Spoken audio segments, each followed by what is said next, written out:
ओम नमो भगवते वासुदेवाय नमः। आप सबका हमारे चैनल पर बहुत बहुत स्वागत है। आज इस वीडियो में आप जानेंगे तुलसी में रोज जल चढ़ाने और तुलसी के पास दीपक जलाने से क्या फल मिलता है। तो आइए वीडियो को शुरू करते हैं।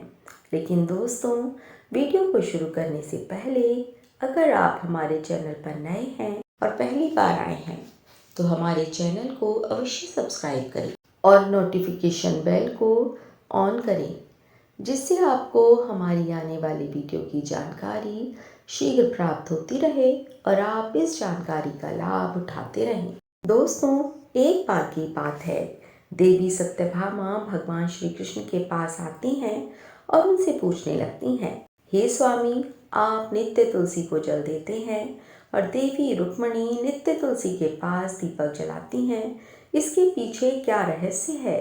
कृपया करके आप मुझे तुलसी को जल देने और तुलसी के पास दीपक जलाने का महत्व सुनाइए। भगवान श्री कृष्ण कहते हैं, हे देवी सत्यभामा, तुमने अत्यंत महत्वपूर्ण प्रश्न किया है। देवी तुलसी लक्ष्मी का ही अवतार है। देवी तुलसी भगवान विष्णु को अत्यंत प्रिय है, इसलिए ये मुझे भी सबसे अधिक प्रिय है। मासों में कार्तिक और वनस्पतियों में मुझे तुलसी प्रिय है। जो भी मनुष्य तुलसी को जल देता है उस पर मेरी कृपा सदैव बनी रहती है। जो भी मुझे तुलसी पत्र डालकर भोग चढ़ाता है, मैं प्रेम से उस भोग को स्वीकार करता हूँ। तुलसी पत्र के बिना मैं किसी भी प्रकार का भोग स्वीकार नहीं करता हूँ। चाहे मुझे 56 प्रकार के भोग क्यों न लगाए जाएं, तब भी मैं उस भोग को स्वीकार नहीं करता हूँ। हे देवी, अब मैं तुम्हें तुलसी को जल देने और तुलसी के पास दीपक जलाने का महत्व सुनाता हूँ, इसीलिए तुम इस कथा को ध्यान से सुनो।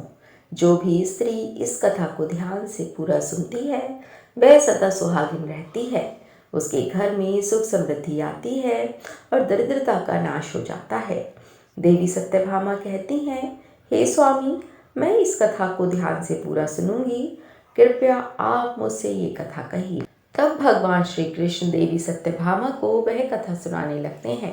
भगवान श्री कृष्ण कहते हैं, हे देवी, मध्य देश में श्याम शर्मा नाम का एक वैश्य अपनी पत्नी के साथ रहा करता था।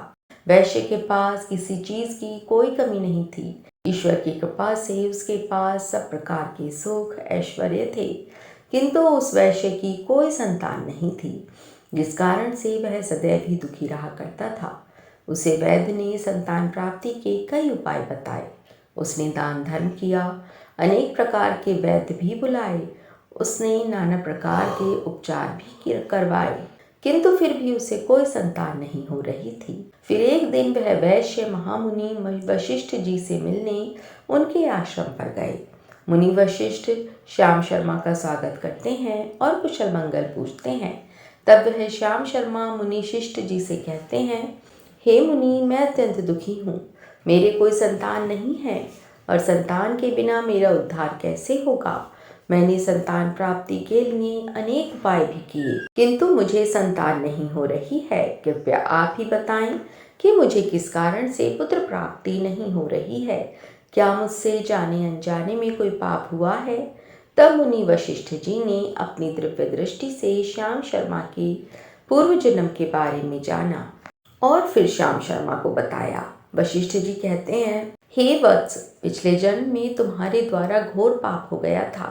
इस कारण से तुम्हें इस जन्म में संतान सुख प्राप्त नहीं हो रहा है। श्याम शर्मा कहता है, हे मुनि, कृपया मुझे बताइए, पिछले जन्म में मुझसे कौन सा पाप हुआ था और उस पाप से मुक्त होने के लिए मुझे कौन सा उपाय करना चाहिए। वशिष्ठ जी कहते हैं, हे वत्स, पिछले जन्म में तुमने जो अपराध किया था उसके विषय में सुनो। पिछले जन्म में तुम एक अहंकारी वैश्य थे। तुम्हारा जन्म धनवान कुटुंब में हुआ था। तुमने पिछले जन्म में एक गाय को अत्यंत दुख दिया था। एक दिन एक गाय भूख और प्यास से व्याकुल होकर तुम्हारे द्वार पर आई थी, किंतु तुमने उस गाय को ना तो रोटी खिलाई, ना ही चारा खिलाया और ना ही उसे जलपान कराया। तुमने बड़ी ही निर्दयता से उस गाय को अपमानित करके घर से निकाल दिया। उस गाय ने अभी अभी बछड़े को जन्म दिया था और मुख से व्याकुल होने और भूख से व्याकुल होने के कारण वह गाय वहीं पर मूर्छित होकर गिर पड़ी और उस दिन वह अपने बछड़े को दूध नहीं पिला पाई। इसलिए इस गाय ने तुम्हें श्राप दिया था। इसी गाय के श्राप के कारण तुम्हारी ऐसी दुर्दशा हुई है। उस गाय के श्राप के कारण तुम्हें इस जन्म में संतान नहीं हो रही है। वशिष्ठ जी की बात सुनकर श्याम शर्मा को बड़ा दुख हुआ और वह स्वयं को कोसते हुए कहने लगा, हाय, मैंने क्या किया? एक बेचारी दुखी गौ माता की सेवा नहीं की। मैंने बहुत बड़ा अपराध किया है और उसी का दंड मुझे भोगना पड़ रहा है। श्याम शर्मा वशिष्ठ जी से कहते हैं, हे मुनिवर, पाप का प्रायश्चित कैसे करूं?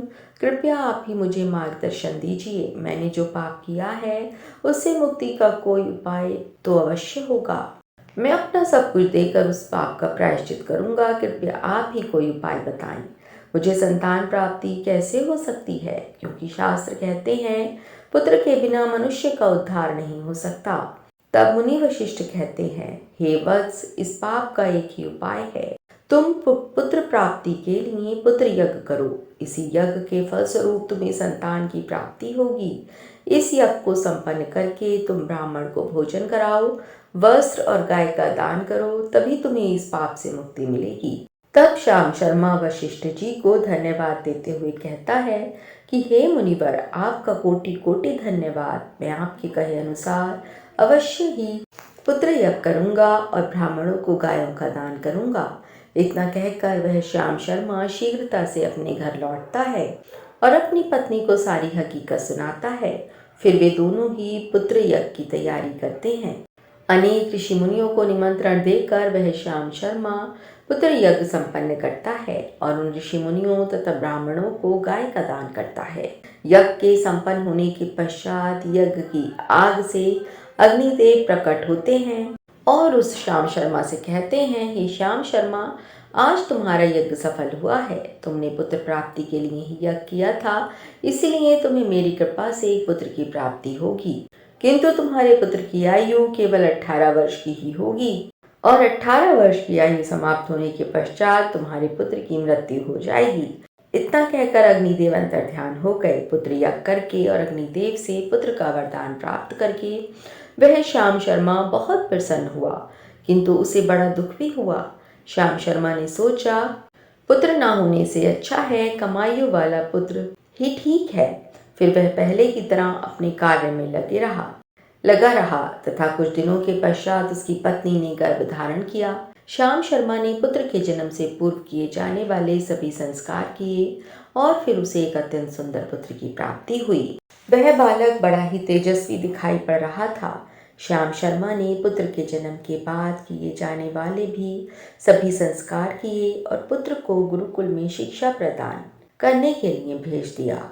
श्याम शर्मा का पुत्र जैसे जैसे बड़ा होने लगा, श्याम शर्मा को बहुत अधिक चिंता सताने लगी। फिर जब उसका पुत्र 16 वर्ष का हुआ तो श्याम शर्मा की पत्नी ने कहा, अब हमें अपने पुत्र का विवाह कर देना चाहिए। हमारा पुत्र अब विवाह के योग्य हो गया है। श्याम शर्मा ने कहा, हे प्रिय, विधि विधान के अनुसार हमारे पुत्र की आयु केवल 18 वर्ष की है। 18 वर्ष के पश्चात हमारे पुत्र की मृत्यु हो जाएगी, लेकिन हमें इसका विवाह करके किसी कन्या के जीवन को बर्बाद नहीं करना चाहिए। अगर किसी कन्या से हम अपने पुत्र का विवाह करते हैं तो उस कन्या को फिर अपने जीवन में अनेक कष्ट सहने पड़ेंगे। लेकिन श्याम शर्मा की पत्नी नहीं मानी। वह अपने पुत्र का विवाह होता देखना चाहती थी। श्याम शर्मा की पत्नी कहती है, हे नाथ, कुछ भी हो, मैं अपने पुत्र को अविवाहित मरते हुए नहीं देख सकती। हमारे पास किस चीज़ की कमी है? हमारी पुत्रवधू इस संपत्ति को प्राप्त करके सुखी जीवन जी सकती है। इसलिए आप संकोच ना करें और हमारे पुत्र के लिए सुंदर कन्या की खोज करें। अपनी पत्नी के मन के आगे श्याम शर्मा की एक न चली और फिर वह पुत्र के विवाह के लिए मान गया। फिर उसने पास ही के नगर में रहने वाले एक अत्यंत गरीब वैश्य की पुत्री के साथ अपने पुत्र का विवाह संपन्न किया। श्याम शर्मा की बहू का नाम सुभद्रा था। वह अत्यंत गुणवान, चरित्रवान और पतिव्रता नारी थी। वह अपने पति की मृत्यु के बारे में नहीं जानती थी। सुभद्रा नित्य अपने सास ससुर अपने पति की सेवा करने लगी। वह सभी के साथ बड़े प्रेम से रहती और कभी किसी की आज्ञा का उल्लंघन नहीं करती थी। उसने अपनी मधुर वाणी और कार्यकुशलता से सभी के मन को जीत लिया। इस प्रकार से 2 साल बीत गए और फिर वह समय निकट आ गया जब श्याम शर्मा के पुत्र की मृत्यु होने वाली थी। श्याम शर्मा को बड़ा भय लगने लगा। फिर एक दिन उसने अपनी बहू को बुलाया और उसे क्षमा मांगते हुए कहने लगा, हे बहू, तुम मुझे क्षमा कर देना, मैंने तुम्हारे साथ बहुत बड़ा अन्याय किया है। बहू ने कहा, हे ससुर जी, आप ऐसा क्यों कह रहे हैं? आप मुझसे क्षमा मांगकर मुझे लज्जित मत कीजिए। मैं आपसे बहुत छोटी हूँ, आपकी पुत्री के समान हूँ। कृपया आप संकोच न करते हुए आपके मन में जो बात है वह कहिए। मैं आपकी आज्ञा का अवश्य पालन करूँगी। फिर श्याम शर्मा कहने लगा, हे पुत्री, तुम कल्याणी हो, तुम एक महान पतिव्रता स्त्री हो, किंतु मेरे पुत्र के साथ तुम्हारा विवाह होने से पूर्व मैंने तुमसे एक बात छुपाई है। हमें पुत्र की प्राप्ति पुत्र यज्ञ करने के बाद हुई थी और अग्निदेव ने हमें ये कहते हुए पुत्र प्राप्ति का आशीर्वाद दिया था कि हमारे पुत्र की आयु केवल 18 वर्ष की होगी। 18 वर्ष के बाद हमारे पुत्र की मृत्यु हो जाएगी। अपने ससुर की बात सुनकर सुभद्रा ने कहा, हे ससुर जी, बस इतनी सी बात, आप चिंता न कीजिए। मैं आपको वचन देती हूँ कि आपकी पुत्रवधू आपके पुत्र के प्राणों की रक्षा करेगी। आप बस मुझे एक दीपक, जल का घड़ा और एक गाय ला कर दीजिए। मेरे पति के प्राणों की रक्षा इन्हीं से होगी। सुभद्रा की बात सुनकर श्याम शर्मा को बड़ा आनंद हुआ और वह कहने लगा, हे बहू, जैसी तुम्हारी इच्छा, मैं तुम्हें वह सब चीज़ ला कर देता हूँ। इतना कहकर श्याम शर्मा ने अपनी बहू को वह तीनों चीज़ ला कर दे दी। फिर जब वह दिन निकट आ गया जिस दिन सुभद्रा के पति की मृत्यु होने वाली थी, उस दिन सुभद्रा ने सुबह उठते ही तुलसी को जल चढ़ाया और उसे प्रणाम करते हुए तुलसी के पौधे पर एक चुनरी बांध दी और तुलसी माता से प्रार्थना की, हे तुलसी माँ, मैं आपको चुनरी चढ़ा रही हूँ, कृपया अब आप ही मेरे सुहाग की रक्षा करना। फिर सुबह के समय यमराज का एक दूत श्याम शर्मा के पुत्र के प्राण लेने के लिए उसके घर आ गया। जैसे ही वह घर में प्रवेश करने लगा, तब तुलसी के पौधे ने उसे रोक दिया और कहा, हे यमदूत, इस घर में निवास करने वाली स्त्री ने मुझे चुनरी चढ़ाई है और अब इसके सुहाग की रक्षा मैं कर रही हूँ। तुम इसके घर में प्रवेश नहीं कर सकते। इतना कहकर तुलसी ने यमराज के उस दूत को घर में जाने से रोक दिया। वह दूत भयभीत होकर सुभद्रा के पति के प्राण लिए बगैर ही यमपुरी लौट गया। यमपुरी में जाकर उसने महाराज से कहा, महाराज, मैं धरती लोक पर एक पुरुष के प्राण लेने के लिए गया था, किंतु तुलसी के पौधे ने मेरा रास्ता रोका। उस तुलसी के पौधे के कारण मैं घर में प्रवेश नहीं कर पा रहा हूँ। इस बात पर यमराज को बड़ा क्रोध आ गया। फिर उन्होंने अन्य 2 दूतों को बुलाया और कहा, तुम अब शाम के समय सुभद्रा के घर जाओ। जब तुलसी का पौधा सो रहा होगा, तुम उसके पति के प्राण लेकर यमलोक जाओ। फिर शाम के समय यमराज के 2 दूत सुभद्रा के घर की ओर निकल पड़े। सुभद्रा ने शाम होते ही तुलसी के पास एक दीपक जला दिया और उससे प्रार्थना की, हे दीपक, अब तुम ही मेरे पति के प्राणों की रक्षा करो। ये दूत मेरे पति के प्राण लेने के लिए आ रहे हैं। फिर शाम हो गई, तुलसी का पौधा सो गया और यमराज के 2 दूत सुभद्रा के घर के सामने आकर खड़े हो गए और सोचने लगे, अब तो इस मनुष्य के प्राण लेकर ही हम यमपुरी लौटेंगे।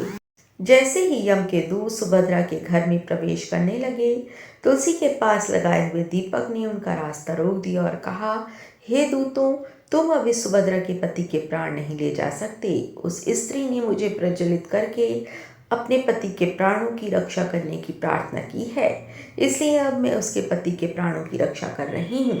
इसलिए तुम आज उसके पति के प्राण नहीं ले जा सकते। तुम यहीं से लौट जाओ, नहीं तो मैं सब कुछ जलाकर भस्म कर दूंगी और मेरी अग्नि में तुम दोनों भी जलकर भस्म हो जाओगी। उस दीपक की बात सुनकर यमराज के दोनों दूत अत्यंत भयभीत हो गए और फिर से लौटकर यमराज के पास चले गए। वहां पर जाकर उन्होंने यमराज को सारा वृत्तांत सुनाते हुए कहा, हे यमराज, आपकी आज्ञा का पालन करते हुए हम दोनों शाम के समय उस पुरुष के प्राण लेने के लिए गए थे, किंतु तुलसी के पास लगाए हुए दीपक ने हमारा रास्ता रोक दिया, इसलिए हम खाली हाथ ही लौट आए। ये सुनकर यमराज को बड़ा क्रोध आ गया। फिर उन्होंने अन्य 4 दूतों को बुलाया और कहा, अब तुम सुबह उस सुभद्रा के जागने से पहले जाओ और उसके पति के प्राण लेकर आ जाओ। यमराज की आज्ञा पाकर दूत सुबह सुभद्रा के घर की तरफ जाने लगे, लेकिन इधर सुभद्रा ने रात को ही घर के दरवाजे के सामने जल से भरा हुआ लोटा रख दिया और उससे प्रार्थना की कि मेरे पति की रक्षा कीजिए। यम के दूत मेरे पति को लेने के लिए आ रहे हैं। अब आप ही मेरे सुहाग की रक्षा कर सकते हैं। इतना कहकर वह सुभद्रा सोने के लिए चली गई। इधर यम के दूत सुबह सुभद्रा के जागने से पहले ही उसके घर पहुंच गए। जैसे ही वह घर के अंदर प्रवेश करने लगे, तब उस लोटे के अंदर भरे हुए जल ने कहा, तुम रुक जाओ, अब तुम इस घर में प्रवेश नहीं कर सकते। ये घर अब मेरी सुरक्षा में है। मैं सुभद्रा के पति के प्राण तुम्हें लेकर नहीं जाने दूंगी। अगर तुमने इस घर में प्रवेश किया तो मैं नरक की अग्नि को बुझा दूंगा, जिसमें सारा नरक लोक डूब जाएगा। ये सुनकर यमराज के बेचारे दूत घबरा गए और एक दूसरे की तरफ देखकर उस स्थान से भाग गए। वे सभी यम के दूत यमराज के पास लौट गए और उनसे कहने लगे, हे धर्मराज, आपकी आज्ञा का पालन करने के लिए हम चारों सुबह सुभद्रा के जागने से पहले ही उसके पति के प्राण लेने के लिए पहुंच गए थे, किंतु सुभद्रा के घर के बाहर रखे हुए जल के लोटे ने हमारा मार्ग रोक लिया और इसी कारण से हम उसके घर में प्रवेश नहीं कर सके। अब यमराज को बहुत ही अधिक क्रोध आ गया। इस बार उन्होंने 8 यमदूतों को बुलाया और कहा, हे यमदूतों, अब शीघ्रता से जाओ और बलपूर्वक उस मनुष्य के प्राण खींचकर यमलोक लेकर आओ। फिर वह 8 यमदूत यमराज की आज्ञा का पालन करते हुए पृथ्वी लोक पर उस सुभद्रा के घर के पास आते हैं तो देखते हैं उस सुभद्रा के घर के सामने एक गाय खड़ी है। सुभद्रा ने यमदूतों के आने से पहले ही अपने घर के सामने गाय को बांध दिया था और गौ माता से विनती की थी, हे गौ माता, यमदूत मेरे पति के प्राण लेने के लिए आ रहे हैं।